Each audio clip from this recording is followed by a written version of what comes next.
The joys of having a Canon R6 Mark II. We no longer have to worry about getting to the seat fast. Oh my gosh, it's not going to overheat. It doesn't matter anymore. Yeah. This is amazing. Also, your room looks insane. Thank you. It's not even, it's almost there, guys. Y'all are going to get to see this side of the wall. Probably not in the next episode, but the episode after. Really? Oh, well, This the will be next yours. episode will be at my house. Yeah. You're right. Man, I mean, it's been a good week for me, man. Yeah, it is. I've been shooting. I've shot 5 rolls of film in the past 2 weeks. Isn't that insane? That is crazy. And I've shot 50 Polaroids. That's crazy. Yeah. So it's been a good week. I have ventured into the world of being a personal photographer and content creator for an up-and-coming musician and actor. And he's also dabbling in modeling. So he knows what to do behind the camera. I don't even have to try to pose him. Well, that's not true. I do, but it's very natural. So it's been chill. What's Lavender Days? It's an album by Camp. It's like my favorite album. Who made that for you? Skylar. That's insane. Yeah, it's pretty good. You guys are going to get to see it in 2 episodes, so stick around. Yeah, guys, today I basically spent going through like years of photos trying to pick out 6 that I want to put on my wall. Yeah. One of the hardest things I've ever done. What? So how did you like narrow it down? So I had to balance like quality of work versus just like a meaningful picture to me. That's a like good point. a lot of the artists that I've shot for are like meaningful to me, but also like some of them were earlier on and like they're terrible the photos. photos are bad, yeah. And like AJR, I really wanted to put one on my wall because like that's like one of like I don't listen to AJR as much these days. Right. But like when I was like not growing up, I guess like high school, I listened to them all the time, and like that's just like a special band to me. I was going back through those photos. Were they really bad? I mean, obviously, like I can re-edit them and make them good. So my composition was not my composition. Sorry, the way I shot it, the exposure was good. Okay. But the composition, bro, I just realized that I just did not know what I was doing. How so? Like I was shooting right up their noses. Oh. And like what lens? And at the time, it was just my 50 millimeter. And then I had my, which was it was just a 70. 50, yeah. So just 50, which is a 70. That was the only lens I had for that show. For the longest time, I shot on a T7i with just a 50 mil, which not a bad setup. Give you some banger photos. Like one 100%. Of the photos that's on the wall was shot on that exact setup, but for James Arthur, which is actually my most famous photo of all time. That photo. It's like been seen probably 100,000 times or something. The funny thing about the R6 has 20.2 megapixels. I think the T7i has 24.2. So this photo printed so well. It looks because good. It's so many megapixels. Yeah. Which I know 24.2 isn't a ton. Yeah. Like comparatively to what you can get now with like an average of 45 megapixels on a lot of professional sensors now. But like think about how far we've come. Like the original 5D I think was 8 or 12 megapixels. Yeah. Now we're double that, and it's not even like that's just so we can get low light. So, like camera tech is emerging a lot. They just dropped, I think today, a new ARRI camera. No way. And it's called the ARRI Alexa Extreme. And here's my favorite thing about the camera. So, I struggled about buying either an R5C or an R6 Mark II, and here's one of the main reasons. Not only when you buy a new camera body do you have to re-buy all the accessories. Yeah. The R5C's accessories would have cost so much more. That's true. And I already have doubles of most of the stuff that goes along with the R6 II, whereas I don't have for the R5C. So Alexa, like ARRI solved this problem with the Alexa Extreme. They literally made it the exact same form factor. And they made all the accessories go with it. And these are $10,000 a piece accessories because it's an ARRI camera. Like, things are going to be expensive. But the only changes they made is they added, like, insane codecs. So now you can shoot, like, 600 frames per second on, like, certain codecs, which is just insane. And you're still getting ARRI RAW. So you're getting RAW, like, 600 frames per second. Yeah. Which is, like, nuts. That's still... Who needs that, genuinely? But it's just nice to have. But also sick. Yeah. Like, if you're shooting, like, stunts and stuff, like, if you're Christopher Nolan, maybe that's your new camera. Because then you're like, okay, well, now I don't have to spend millions of dollars, like, getting this perfectly done. Yeah. I can just do it well one time and slow it down. Then we're good, you know? Yeah, I mean, that would be... Yeah. That's like an excellent use case for that. For sure. Okay, let's hop into some spicy All right, guys. I topics. pre-looked at some of these And some of them actually made me laugh. So gosh. I think they'll be decent. All right, number 1. Sony menus are a rite of passage. They're so bad, dude. The amount of times, well, I guess it hasn't been that many because you avoid shooting on Sony at all cost. I've lost probably an hour this year of just going through Sony menus across all my shoots. I just think that, like, if you're just a generic beginner photographer, let's say you have 1 year of experience, you've shot only on, pick your brand of choice, but it's not Canon or Sony, and you pick up a Canon, it's just naturally you're gonna understand it way faster than you understand a Sony. 100%. They also have a guided menu on Canon. Sure, yeah, probably. I don't even know that, but they do. Yeah. My camera is actually accidentally still set on that, which is hilarious. Did you change it to log? I did. It's on the beginner menu. Yeah. Which I was scared about. When we were shooting this, I was like, wait a second, did I set it to log? But I did because I remember I also had to turn on the log assist view. Yeah, so well, that's the thing when you get a new camera. Like, at least for me, I get scared because, like, you don't realize how much you change, like the settings you change on your old camera. Yeah. And it's like, until you get a new one, you have to redo it. You're like, oh, wait, what did I do? Yesterday, I had to shoot. I shot with these anamorphics for some photos, and finding the release shutter without lens button, holy cow, because there is a release shutter without card button that's in a different spot from the release shutter without lens button. Yes. And I'm like, why are those not like next to each other? I remember the first time I shot on a manual lens, it probably took me an hour to find that. Oh, it took me a good 5 minutes on the shoot.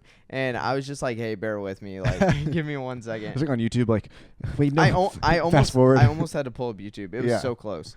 But luckily I did not. And I found it like right before I bailed to go to YouTube. So that was rough. Canon shooters secretly miss Nikon's grip. I mean, Canon has some beefy grips. They do have nice grips.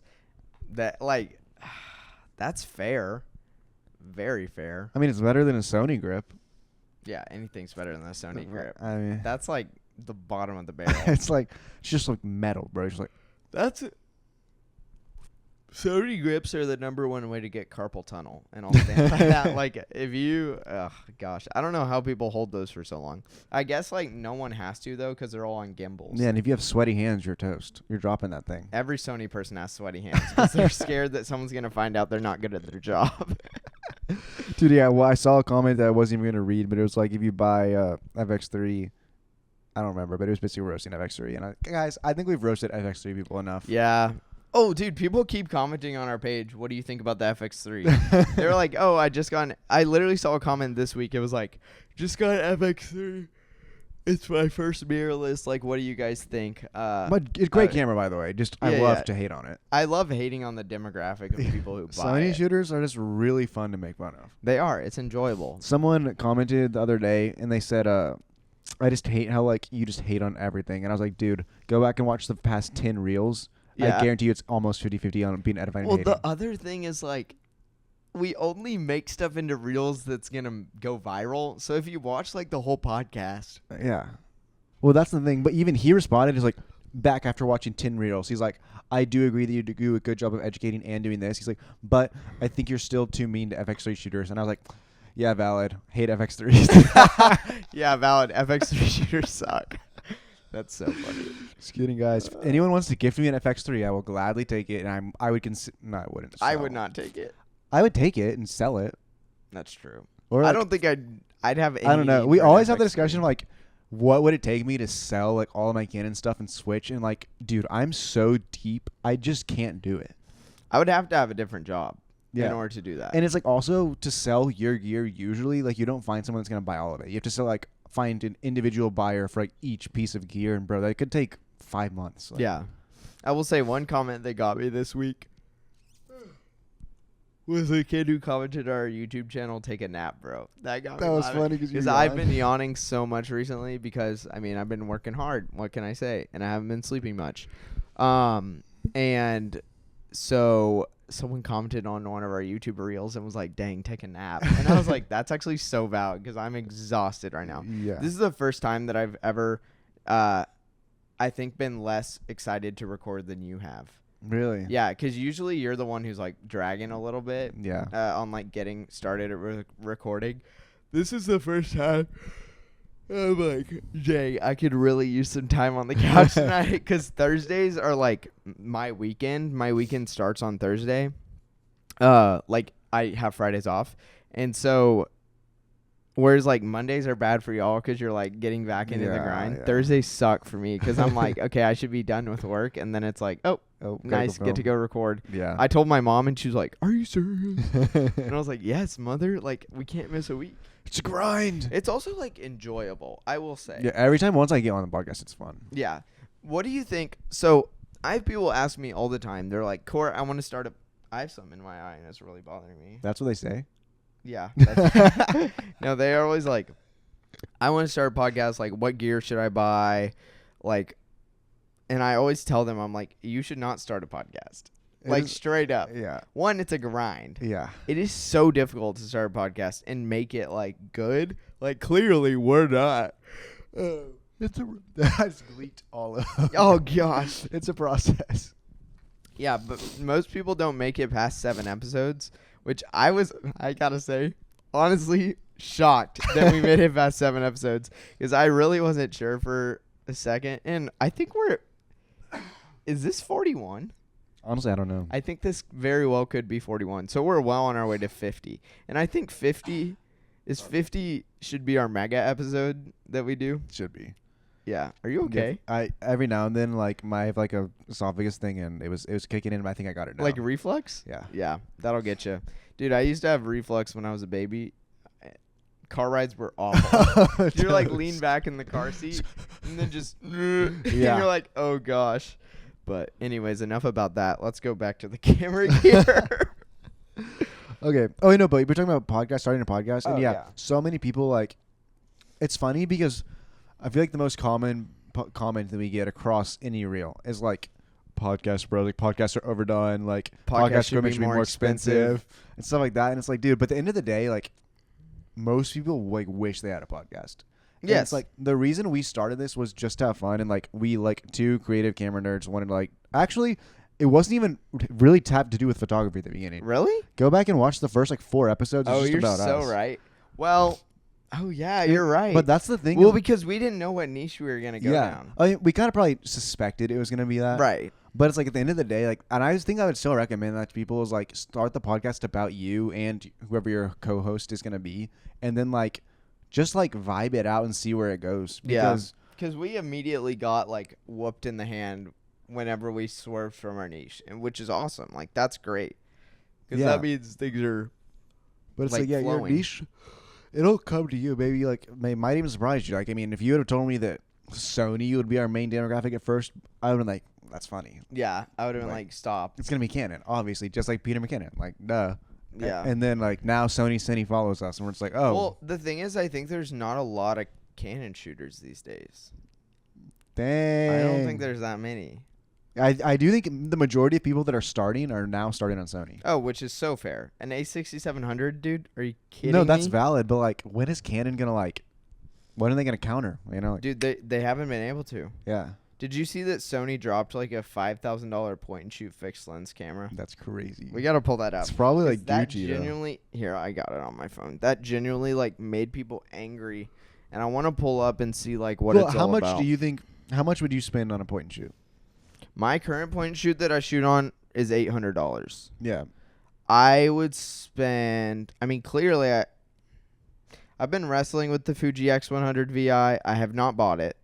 I'm probably gonna have someone I shoot for buy it for me, so that we don't have to spend so much money on film and we can get our deliveries out faster. Because that's like a main holdup is time right now. But I'd say I'd spend $1,000 on a point and shoot for sure. I think that's about because if I were to buy, I was looking the other day, and for a point and shoot, I wanted the Hasselblad, the little wooden one, you know. I don't know about that. I'll find it. I'll pull up the Sony. You pull up the Hasselblad. So basically, the point and shoot that I have is the Deluxe 30 Leica, which is so good. And it's like if I didn't have that, I would consider getting the Hasselblad, but because I have that, I wouldn't switch at this point. It's the where is it? Point and shoot. Okay, here it is. I found mine. You go first. Okay, so this is the one that's making everyone angry right now. because obviously every Sony shooter is poor. So therefore, they're all looking for cheaper cameras, and Sony came out and dropped this bomb, which is the Sony RX1R3. It is $5,098, and it has a Zeiss 35mm f.2 lens, which is great. That's awesome. But you can't swap the lens. It's a $5,000 camera. Let's see how many megapixels it has. It does have a viewfinder. Thank God. If it didn't have a viewfinder, I'd probably riot. Okay, so here's where it's impressive. Okay. 61 megapixel full frame sensor. That's pretty awesome. Yeah, I mean, we'll take it, honestly. It does 4K 30 10-bit and full HD 120 video, which honestly no one would ever use this camera for that. Why would you use this camera for video? I mean, this camera is kind of awesome. 62.5 megapixels. But for the price point, But for $5,000, if I was rich, I would consider buying. I think I would still buy this just for the Hasselblad logo. Let's hear it. This is the Hasselblad Stellar, which like I've seen them the most expensive ones go over 5,000. I've seen them as low as 1,000. This one's like 1,500, but it's like Zeiss glass. Okay. And so it's like unbelievable. What's the lens? It's a. Oh, whoa! It's like a digital zoom. Yeah, I guess. Yikes! But it's like a Hasselblad. You're basically paying for a name at this point. Yeah, but it looks like it. Which that's basically my Leica. I was just paying for a name. Like it's not that great. I mean, it is. The usability is incredible. Like the fact that it can shoot RAW did it for me. And it's still like obviously like does it shoot as like crispy photos as my R6? No, but like for what I want it to do, it's perfect. But there's also a very strong level of intentionality with that camera because you can only get 80 raw photos out of it. Yeah. So like that does help. So that's why I've been enjoying. That's why I've been shooting so much Polaroid in film is because it's like, okay, even though I'm not paying for the Polaroid in film, there's so much more intentionality in my shots. Yeah, it's like a risky. Yeah, you better take it. And that has changed the way I'm shooting digital. I only took 11 photos yesterday on my digital. I intended on it to be a digital camera shoot, and then we got to the location, and I pulled out my digital camera. I pulled out this R6 Mark II with the 35mm 2.9 anamorphic on it, and I started shooting, and I was like, I'm not feeling it. Switch to the Polaroid, switch to the film camera, switch back to the Polaroid, then switch back to the digital, and back to the film camera to wrap up the night. I only took 11 photos on the digital camera. Every single one I edited, and I liked it. That's awesome. So like, and I sent all 11 to the client. So that's, and I'm not saying I wasn't shooting single shot. Like I shot 11 different photos. So like I didn't shoot 11 single shots. Yeah. Like they were on high speed continuous. Yeah. Because I needed to make sure I pulled focus perfectly. But like, come on, if that's not making you a better photographer, like I don't know what is. Dude, so.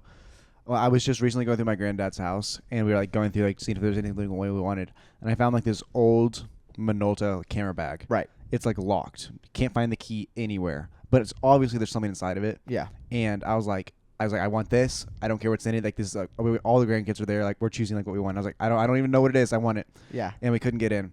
And so I left it there because like he was gonna come back by and see if he could like find the key. He couldn't, but he forced the lock. Kind of get this text today. He's like, Luke, I forced the lock on that camera bag you're interested in. It contains a Yashica 8mm movie camera that operates with a spring. So I'm about to go ham on that thing. I'm so excited. So you have a Super 8 camera now. Yeah, I'm about to crank that thing. Let's go. I'm excited. Yo. So okay, I I'll will be say getting you're that ready for a rude awakening. Super 8 film is so expensive to shoot and manage. No. So expensive. I've never done it, so I'm like curious to see how it works. Like I Okay. feel like that's gonna be like an interesting. We're gonna have to get back to that because I do have to go to the bathroom right now. So And we'll be back. there you go. Now we're going. Sorry. Sorry, people were literally outside our window. Nature called. Anyways, okay. But yeah, Super 8 film is so expensive, so good luck with that. What is it like? Is it like a roll? Like, how do I develop that? Yeah, so, well, you'd send it off probably. Like, I don't even know. Like, how many frames does it per second you think it is? It does 12, 24. Usually it does about 23 or and like, how big is it? Like 6 millimeter? Super 8 is so small. Yeah. Super 8's Like, how big could I play it on a phone? Oh, Like, plenty big. Full screen? Well, so the thing with film is when you blow it up, instead of noise, it's grain. Which is kind of good. Which is kind of nice. Yeah. So, like, you know, you can do it as big as you want.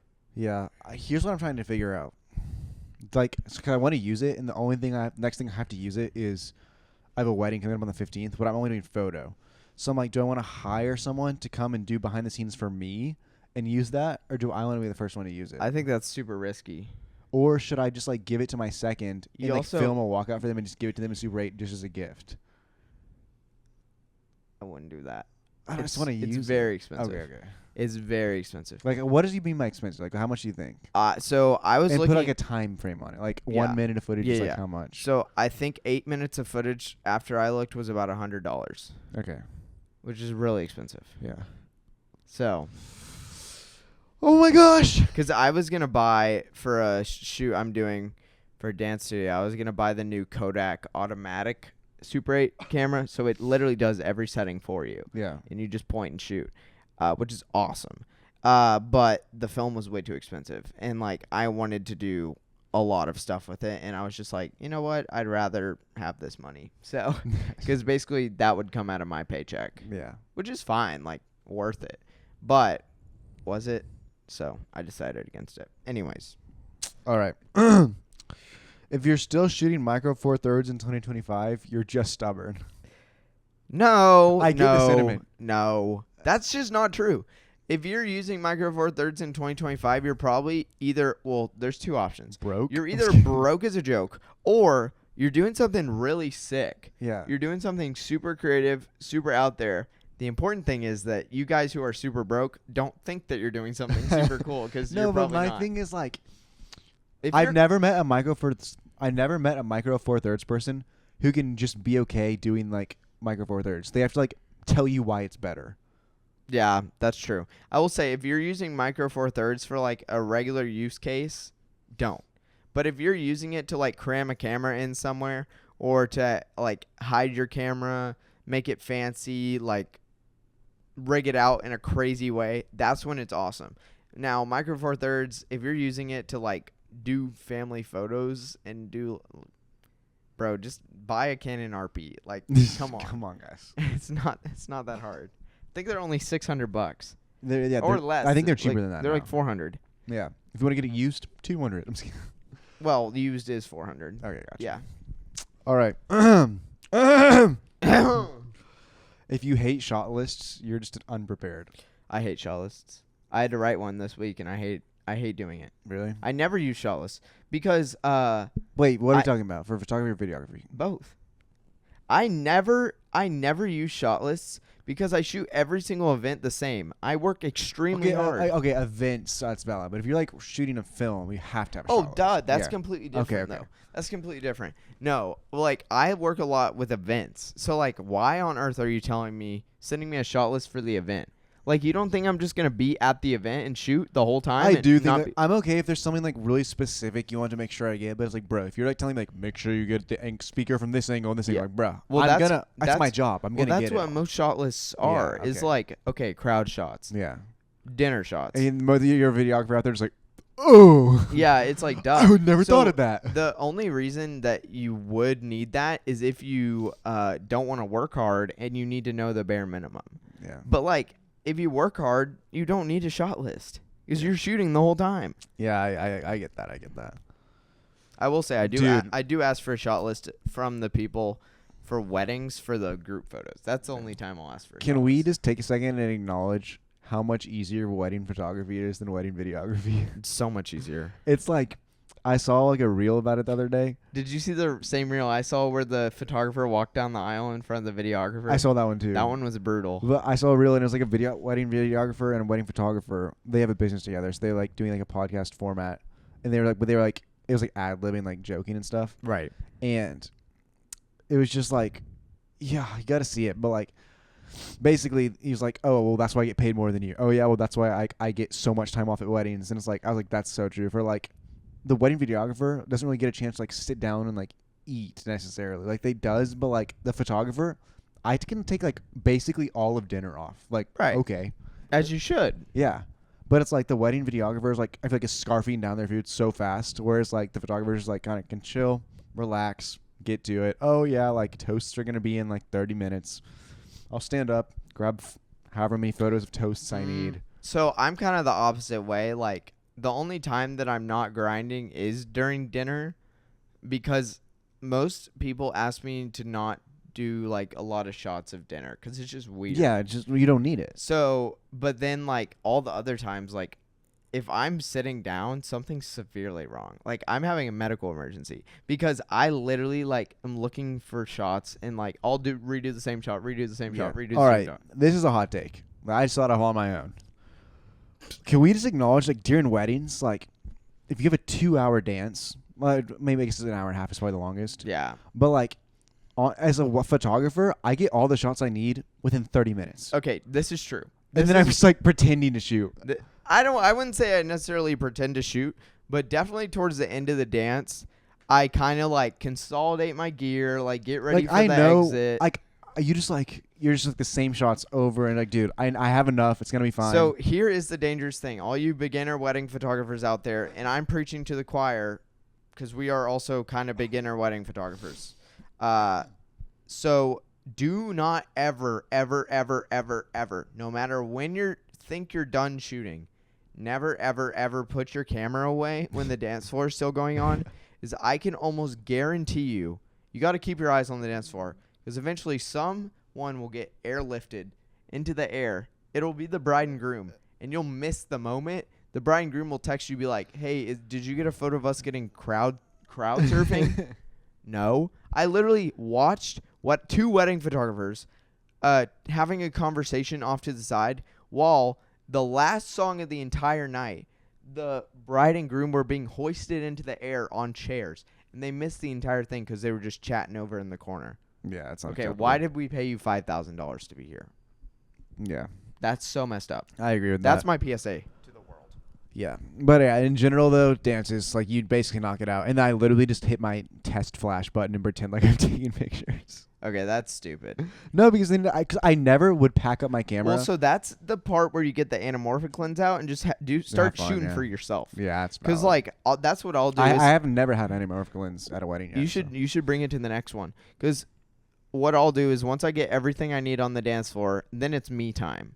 Then I'll start shooting some nut stuff, like super, like long exposure shutter drag, anamorphic shots.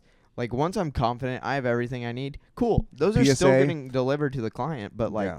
If you're gonna have like a dance or a wedding, put string light. I mean, if you're gonna have a wedding, if you're gonna have a dance at your wedding, if you're gonna have a wedding at your wedding, put string lights above it because what you can do with flash is dummy hard. yeah. So good. It's like my favorite thing to do, which I learned that Our from ceilings formals, are too high, bro. so we can't do that. Yeah, you couldn't do it at yours. But because the very first wedding I ever shot was outside, just string lights, and so when you use flash and you like set it like half a second off, and you can drag it. Unbelievable photos. You can like paint light around people. Yeah. It's honestly so fun to do as a photographer too. Like, have you seen that guy on TikTok that just like light painting long exposures? Yeah, I don't really like those. I think they're cringy. Wow, that was like such a hot take. I think it's awesome, man. Like, I would love. I suck at drawing, but I think it'd be fun. Okay. That's You know what is cringy? Drone long exposures. I hate it. Why? So many like car people take pictures of like this like car and put a Oh, drone they'll do circle. the halo around their car. Yeah. You're right. That is overdone. One more of those, I'm gonna actually end it all. Like, I can't do it. That's a reel where you need to add the image because everyone will instantly know what you're talking about. Yeah. That's hilarious. This is actually an interesting one. I know we talk about Sigma lenses and everyone's like, it's the same quality, same quality. It's Well, it's like a not. little bit less, but this is an interesting take. Sigma lenses give you 95% of the quality and 110% of the weight. That's facts. I think it's kind of They're true. so heavy, bro. Yeah. They're so heavy. And The it's like- 70 to 200 2.8 Sigma is so heavy. And I think you probably sacrifice like 5% quality, but you add 10% weight. Yeah, but that 5% quality does matter to me. I think It so. really does. Because you just, like, Now, mind you, like, if you like are starting out, sure, sacrifice 5% of the quality But- for the budget. but then it comes into the buy nice, buy twice argument. That's true. Because it's like, because think about it. Like my 70 to 200, remember we bought that thing for $800. Yeah. It is still going strong. I'll never, dude. Yeah, I dropped mine. I can never put a filter on it, and I still use it. Me too.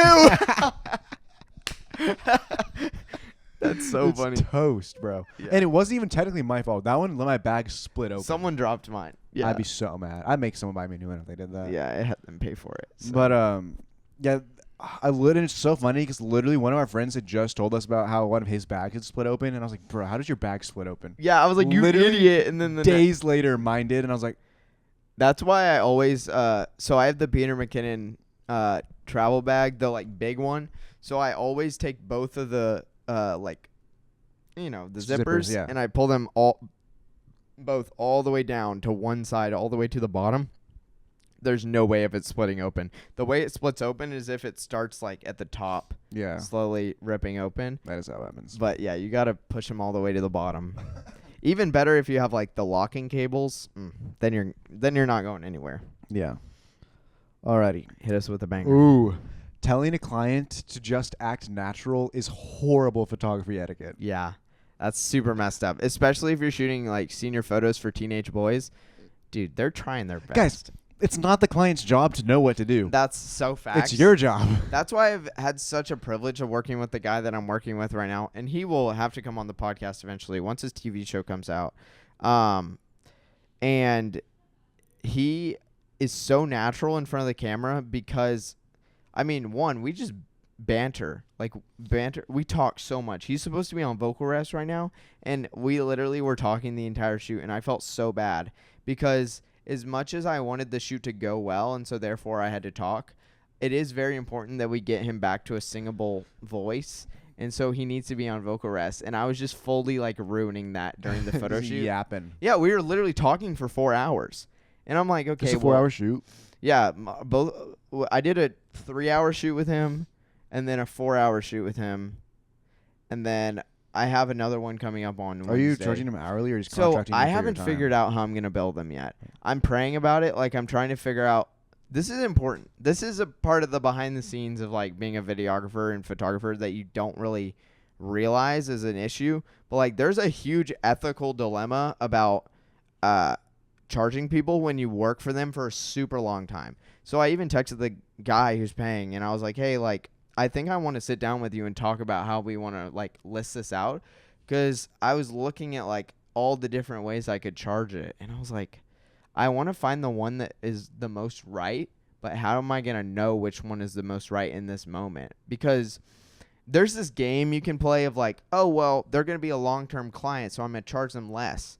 But we're in our first month of working together. So it's like, do you play the game and get your money and run and play it safe? Which obviously you should not do all the time. Sometimes, actually. Sometimes you should. You know you don't want to work with them a long time? Grab that bag, baby. But then, like, it's also you don't want to undersell yourself. Yeah. Because it's like, I'm providing an incredible value to this guy. It's like, then I need to be paid for that Dude, time. Yeah, that's one time. I will say this. So I was talking with a client the other day. Well, actually, it was their secretary, I guess. And they were like, we were setting up a time to call. And she's like, hey, he wants to get like a ballpark on price before we get on the call. And I was like, I can't. I can't until like I'm on the call and I hear what the vision is. I can't ballpark you. Yeah, you So have I to get ballparked on it. I a was like, sales call. It could be anywhere from like $500 to $5,000. Like we'll Yeah. see. Like Yeah. Yeah, because, like, man, like, doing a 4-hour photo shoot with someone, like, that's taking away from other stuff. yeah. So it's like, while, like, I shouldn't be charging them for the stuff I'm missing, I need to be charging them for the time that it's taking me away from, like, my family and whatever. Like, whenever I have to go drive to the film lab to drop stuff off, like, unfortunately, they're paying for that. Like, there's going to be a fee of, like, hey, if you were to drop this off, it would be cheaper versus me doing it. Like, I just realized we're both gonna be in blue this episode. oh no! The first time. How we've are the met. comments gonna know who they're Oh my roasting? gosh, they're both blue guys. The Blue Man Group. But yeah, it's important. Yeah. Like, really dig deep on like why your pricing is the way it is. Because if you're just doing something more expensive to make it more expensive, which unfortunately in this circumstance I could do that, is Yeah. the issue. Like, there's no lack of funding. It's just like how much do I really think I'm worth at this moment? And, you know, like getting 50 Polaroids in 1 week done that are all amazing and doing 5 rolls of film in a week, like that's something. Why does he want film if he's trying to do social I'm media doing stuff? it. Oh. Yeah. So the film is to set them apart. It's better. You're just gonna scan it and put it online. Mm-hmm. Yeah, it looks so good. Have you not seen my film stuff? I'm not on social media. Oh, dude, I gotta show you real quick, just so you can see. Like, this is just from one shoot, but so I have an opt-in now for my senior shoots that you can do a roll of film, and it's I only add $50 to the shoot per roll of film. But look at those greens. Those are nice. I know where that is. Yeah. Don't air out my spots. Like that. Those are nice. Yeah. And like it's a lot harder to shoot. Did you use flash in the day? Yeah. Oh, those are digitals. Yeah. But yeah, like Those are sick. see the vibe? Yeah. So that's kind of the goal, is to like, the harder you can make something on social media, the better it'll do, because it's like, wow, flex, you know? Yeah. Like that's why we shoot the freaking podcast on anamorphics. Yeah. It's because it's sick. All right. We got some Sorry. bangers coming up. That was long. It was good though. Long yap. Bro's cutting me off. All right. Shooting friends for free is the fastest way to make them hate you. What? I think it's the opposite. It's the fastest way to make you hate them. I think so. Because especially like I think The moment you get invited to a party just to bring your camera is the worst day of your life. that is so true. Like the waiting for the vibes. It actually sucks. Yeah, Matt. I think it's the opposite. Just because like you would get tired of them faster than they get. Like you're giving them free stuff. Anyone loves anyone who gives you free stuff. Yeah, that's fair. Okay, if you haven't been ghosted after delivering a gallery, you're not that deep in the game yet. Ghosted on payment or ghosted saying like payment? I've gone ghosted. Yeah. Yeah. It's like a rite of passage, I think. Yeah, and I went and Dude, I'm trying to. The Yeah. first time I got ghosted, I think I told this story on the podcast. It was like at a concert venue in Dallas, and I was mad because like they asked me to come out for this whole event. It was like an 8-hour. there was a event. physical altercation when I got ghosted. I should have been. Probably should have, bro. Like, Yeah, dude, I've never been like that mad. because like it was a person that I knew the next And, time like, I'd see them. Thank God I hadn't delivered everything. Like I literally just given like sneak peeks. Like, they never got the full gallery, but Yeah. I was still just like, Oh, mine got everything. frick them for that. Yeah, that's messed up. It's illegal. Yeah. So I guess I could. I could have. It's probably like past you like didn't, the. well, you didn't do a contract, what, I bet. No, but what? No, I wasn't early enough to do Yeah. one. What's it called? Like when it's like 7 years and you can't. Statute of limitations. Statute. Yeah. Yeah. You should know that. Yeah. You work at a law firm, so. Okay.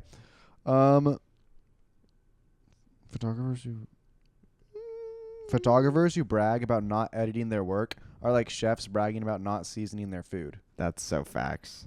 Yeah. I will say it is a flex when you can throw up images live, like in an instant. Like if you're doing like JPEGs and like wirelessly transmitting them to Google Drive and then they're instantly going up to graphics That being team, said, though, that's a flex. yeah, but like that being said, there's nothing like shooting a raw photo and like you just like see on the back of your like LCD and you like it's instantly like it's good. Yeah, and you're like, oh man, I don't can't believe have to that's do- raw. yeah. Yeah. Honestly, I could never touch that. Like that's unbelievably exposed. Yeah.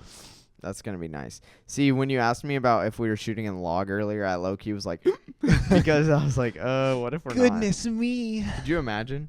And I'm going to have to remember to do it in creative mode instead of Yeah. basic correction because it's Facts. the R6 II, because we're fancy. Okay.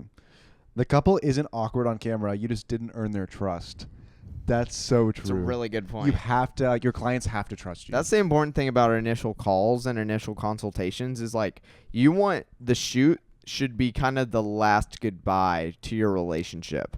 And I will say, like, obviously you want to keep the relationship ongoing, but it's almost like you need to graduate them out of that shoot. So like you need that. I would say that's like the best way I can put it is like if you're a wedding photographer, it's like, okay, perfect. Like you need to have spent more time with them than you're going to actually spend with them on the wedding day, kind of prepping them, like getting them ready, helping them understand your vision. Because if not, it's like, cool. Like we could have just hired Uncle Larry to come shoot our photos. Like what's special about you? Because like when we had Lauren on, her whole thing was, client experience. Like, yeah. and that is so valid. And now I understand like why. She's also second shooting for me. on the Nice. 9th. It's gonna be goated. That being said, if you want us to have more guests, let us know in the comments because it's Yeah, been a I second. like having guests. I think I do too. Yeah, I mean, like, yeah, as long as we get our reels in. that's number one priority. Reels, Reels University. All right. The photo industry is full of people who hoard knowledge to feel relevant. I hoard a lot of knowledge. There's certain things that I would never share with anyone.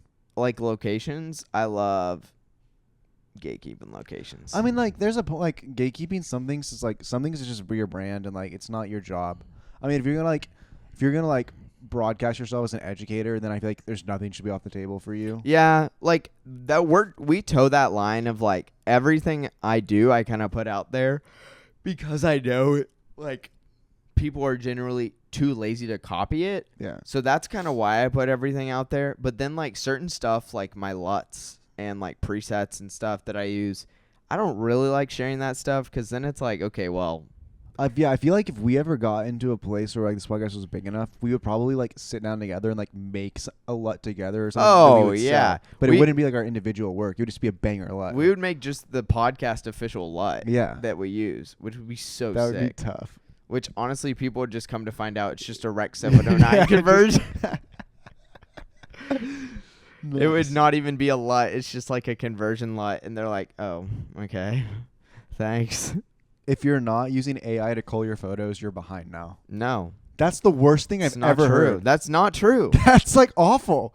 Dude, literally, like, I would never trust AI to like go through my photos. I don't either. I don't either. I don't care how good the AI is. I don't think I'll ever do that. Is it like trying to like, oh, this one's I don't think AI could cull photos. I don't think it could either. And the amount of photos I shoot, good freaking luck. It would take AI so long. I'm such an overshooter, bro. It wouldn't I think even that's be what they're funny. saying is it would be faster for you. The fastest way to do it is with an Xbox Dude, controller. can you imagine? It's like you like get AI to do your photos, and then it's like no usable photos. It would say that, bro. Just career over. Yeah. Have you seen the people editing with their Xbox controllers? Yes, You can I do that in saved one Lightroom. so I could set it up. I'm gonna try. Yeah, and I do need to do that. If anyone has an extra Xbox controller that they want to send me, I would happily borrow one because I don't have one. I just have an I Xbox two, but 360. I need them both. That's fair. I'll let you keep them. Thanks. You're so welcome. Okay. Oh dang, that's crazy. You gonna read it? There's more gatekeeping between second shooters than primary shooters. What?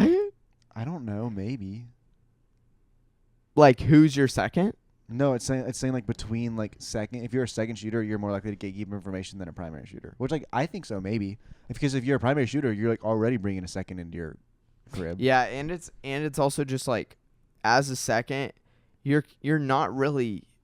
There's not much special about you yet. No offense. I mean, But also there is because like I wouldn't just bring anyone to second shoot for me. Like, you have to be good. yeah. Like, like the days that I've second shot, it's like, okay, I know I'm filling big shoes. Yeah. But also like Which is I why would still pay me enough. I'll still second shoot. Like second shooting's a nice second gig. shooting is awesome. Yeah. Because so I expected Lauren to charge me double what she charged me to second shoot. Yeah. And so, because I thought she had typoed when she sent me her rate. And I was like, are you sure this is your rate? Because I was going to pay you like double this. Literally double it. Yeah. And she was like, no, that would be insane. And I was like, would it be? Oh, so she's paying her seconds pennies. No, you do. I pay my seconds so good. Wait, maybe it was. I think it's the other way around. No, I remember who it is. Here, I can't say it. I'll say it another time. I was like, I pay my seconds more than anyone. I think. There is someone. Yeah, you do. Because don't you pay $500? Yeah, if sometimes more. Yeah, the most that's I paid a is lot. 600. That's a lot. See, that's where I was coming from. Yeah. So I like expected, and then it wasn't like that, and I was like, okay, fair. But then I like asked Lauren. I was like, hey, will you come to this dance shoot? And I was like, oh, maybe not, because I'm only paying $800 day rate, and like just for shooting. And she was like, well, how long's the day? And I was like, 10 to 8 to 12 hours. And she was like, oh, that's fine. And I was like, okay, so like, I guess her quality is more in the editing. Like, that's what she doesn't like doing more. So that's kind of why. Dude, yeah, I'm for like that. I'm like, fine, I'll shoot whatever you want me to shoot. I don't want to edit it. But like, I'll edit all day. Yeah. Like, if someone pays me to edit, I'll edit. Like, I don't have any issues with that. I think I'm the opposite. I would rather shoot than edit. That's what everyone says to me, and I think that's kind of a strong suit Yeah. of mine. It's like, it's not that I'm better, it's just that I hate my life less. Okay. What? That's retarded. Photoshop? We can't say that. Oh, my bad, guys. Cancel me. What? That's not true. I don't like any of these comments, so I'm just gonna go with this one. Ding, ding, Photographers will spend $3,000 on a lens before spending $30 on a contract template. Duh. Why would I spend money on a contract template? I'm a photographer. Go in freaking Adobe whatever. That's interesting, though. So do you think most photographers know how to do, like, InDesign? 'Cause I don't think so. I don't know. Maybe we just have a lucky background with that. Yeah, yearbook was clutch. But Canva. They just download the template on Canva. I'm You can sure make there's a free you can ones. make a professional looking one.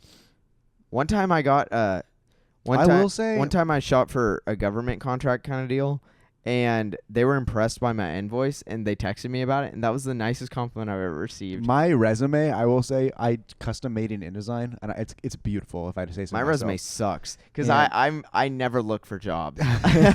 I'm so bad about that. But like, I think like if you're a creative, like it should be. But I will say, anyways, what I was getting to is like Canva is great, but for like print media, I still don't think it's good enough compared to like InDesign and Illustrator. But even AI can make you a good one now. Like Copilot can make you a really good invoice. it can, but then you can't like edit the text. That's right? true. So Well, it's like, yeah, but you can make it into a docx, like a Word document, yeah, and then you can edit. I don't it. know. Like I've been doing a lot of contract like flyer work. By that I mean like I've done like 3 in the past month, so I guess it's a lot. That's a lot, yeah. But it's like, and like I've gone back and forth to doing like, I started in InDesign, I was like, oh no, then I went to Illustrator, and I will say Illustrator, what the heck are we doing Dude, in the Illustrator, way bro? Illustrator's locking things, I hate is it. so bad. I was trying to like layer things, like move it here, and I'm like peeling it back and wrapping it, and I'm like, what is happening? Yeah, no. the way that you can't like drag and lock something as easy as you can in Photoshop in Illustrator is stupid. Yeah. Like why can you not like adjust text boxes easily? Yeah, It's that's so bad. That's my beef with Adobe. Is like, can we please just have like universal commands across all platforms? Yeah, like why am I not able to center something in Illustrator easily? Yeah, That's so dumb. it's just unbelievable. Maybe it was just the designer that sent it to me, but I don't know. Yeah. Anyways. Okay. Most photography workshops aren't worth going to. Yeah, yours definitely wasn't. You didn't prepare well enough. I disagree. 2 years ago was bad. Last year, I think it was good. I don't agree. I completely disagree. I think you need to put more time into it. I think it's more worth it for you. I think you would get more out of it if you put more time into it. I mean, I if I do it again this year, I will. And I'll just be doing one. So like I'll Just one? usually I teach 3, but in one day, like 3 different ones. Oh. I'm saying like I'll teach the same one like 5 times. Yeah, you should definitely do that. That's way better. Um, I thought you were saying you'll only do one workshop total, No, like no. one class. But yeah, I mean, they are fun. I don't know what I would want it to be necessarily. Like, I don't want to know if I want to just be photography. Do I want to teach exposure triangle? I want to teach, because like I know, frick you for that, bro. Literally, my business one was so good. I didn't go to your business Okay, one. yeah. Which one did I go to? I don't went to the even know. crap one where you were like Ansel Adams. That one sucked. Ansel Adams? Yeah, the guy who took like the first photo. Oh yeah, that one sucks. Okay. That's my worst one That for was sure. the worst one. And you also had filmed an hour-long podcast before that. Yeah. So that's probably why it was so bad. So I basically I taught that one. Then I teach one that's just over just like concert photography. What kind of? It's like concert/performance, so it includes theater in it. And then my other one, which is personally my favorite, is like how to market yourself as a creative. Which, like, honestly, and that was like when this thing was starting up, and now you look from here to now, I think low-key had some valid points, because everything I taught in that class is what we're doing on this podcast. That's true. Okay, we have to get into something audio related, and then I think we can kind of wrap the podcast up. So, today, I got an emergency text from someone I work with. They were like, hey, do you have any podcast equipment at your office right now that I can use to record my podcast? and it was like basically an emergency podcast that they needed to get out. Like they never miss weeks, but this week like they had surgery and they were like, okay, well, it's just gonna be a solo episode. Wasn't a big deal. Like it wasn't an emergency thing, but they're like, okay, I just need to film this today. Like, let's get this done. So I didn't have any of this stuff. It was in my office at my house. So guess what I gave him? Your Rode Wireless Pro. Rode Wireless Pros on the stick with the little foam head on it. The microphone one. Sounded amazing. They're so good. Threw it straight into Premiere, normalized it, and then matched the loudness to like minus 23 LUFS. Bro, it literally sounded so good. I could not believe it. And then here's the main point. Basically, the Rode Wireless Pros are goated. They're goated. Here's the issue, though. They just dropped the Rode Wireless Go Gen 2 Gen 3s. Honestly, I don't think we need them, though. Guess what they have? What? 32-bit float. I thought they did the other ones. Yes. No. The original Go 2s. No, I mean the Pros. The Pros do. Okay. But the Pros are $400. These, $300. Oh. So here's the difference. And this is what I'll say. The Pros are worth it if you are someone who's going to be miking people, because then Come with lapels, right? it comes with not just any lavs. It comes with like their flagship lav microphone, which they literally sound so good. Like DJI lavs can't compete. Sennheiser lavs, it is on par with the Sennheiser lav like wire mic. Show the like these lav microphones. You haven't even used them. Yes, I have. They're nicely wrapped. Why does it still have the label on them? Because No, I didn't take the label off. You haven't used the Yeah, things. I literally did. Look, this is completely unwrapped. See how tangled that is? But what about, where's the fuzzies? Where's like the Down puff here. balls?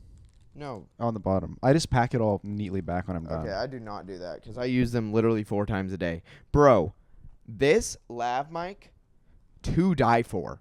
So this is single-handedly worth, because these are $80 a piece, and it has accessories with it. And you get the charging case, which you don't get with the 3rd gens. Yeah. So here's the reason. The charging case is so nice. The charging I'm not case just is plugging in a amazing. USB-C into 3 separate things. I've literally never thought, which is what you have to do with the 3rd gens, is it has a little dock thing, which sucks. Yeah. This is solely worth, because these are $80 a piece. It comes with 2 of them. So you're saving $60 off rip if you're going to mic someone.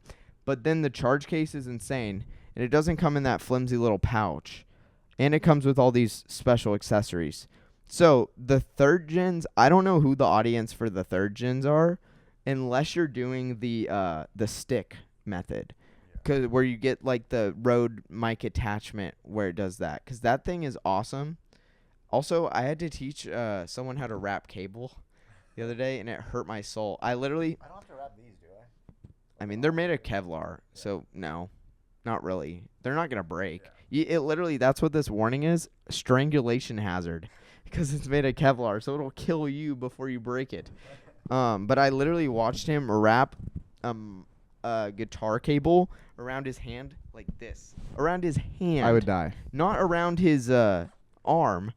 Like around his palm. And I was like, okay. Oh my gosh. And he works on a TV show. And I was like, he's never been like flamed. Well, he's an actor. So I was like, okay, you got to be careful, because if you ever volunteer to help with something and you do that, no one's ever going to work with you again. Ever again. And he was like, okay, good. Now I learned something. Like that's like a huge thing. Like, but why is that such a? I mean, I know it's bad, but like people like are mean about it. Because some cables are hundreds of dollars. So like nice cables, they're expensive. Dude, also I'll say about these Rode Pros, they're glass, which is so much nicer. What? Right? Than That's glass? that is. If it's not glass, it's a way nicer plastic than the what Go-Tos are. Oh, yeah, it's super nice plastic. But the other thing is, I have mine set to where when you take them out of the box, they instantly start recording. And then you put them in and it's done. Saves my life. Yeah. Literally amazing. Because then I know I always have the 32-bit float recording going, and I don't have to worry about pushing any buttons. I don't have to flag anything. Like, though, I will glaze those all day. I will say, Probably the best thing I bought in a while. here's the thing. I had someone reach out to me. She's a TikToker. She has about 330,000 followers probably. And she was like, what mic setup should I get? I have like $200 I'm trying to spend. So I was like, okay, if you want me to be fully honest with you, I asked her 2 questions.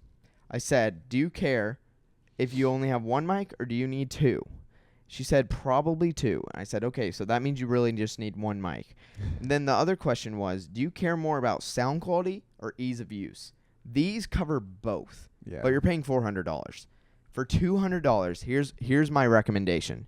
You get the Rode Smart Lav Plus, whatever the $80 Rode Lav is, that's just absolutely bonkers. Then you get the Zoom H1 Essential. It's a 2-track audio recorder, so you can plug a microphone into the side, but then it also comes with like the little XY thing, so you can record room audio, you can record voiceovers. Like, that is the TikTok setup dream. If you want insanely good audio quality, the only thing is you're sacrificing the ease of use, because you have to sync it all off an SD card. These, like, the good part about them is you can still record it to your phone. You're just not getting the 32-bit float, which is the whole point. So that's, if you only have $200 to spend, I would get the Zoom H1 Essential, and then a Rode Lav. If you have $400 to spend, which I highly recommend, Just save up more. Never in my right mind would I think I'd spend $400 on these. Dude, I think I use them 2 times a day. They're at least. So good. Which, if you know anything about shooting and stuff, no one uses anything really 2 times a day. Yeah. Like, that's crazy Except high. our camera. Yeah. So that's my spiel. We Great can be value. done. Anything else you got? That's it. All I'm saying is I'm really enjoying the comfort of having this camera now. Yeah. Like, the R5C would have been nice, but it is overkill. Yeah. So I'm glad that I got this, and we don't have to worry about record times anymore. So For sure. it's gonna be a good I time. need to say, I will say, I haven't shot like photos in probably months. You know, we can go out and shoot for fun, We right? should. I Okay. want to take my 300 and just Okay. go with the 1.4 converter. Let's do it. All right. So, yeah, we'll keep you updated on that. All right, we'll see you guys next week. Thanks for watching, of course. And Peace. yeah, my wedding's in 50 days, so That's pray for me. wild. Bye.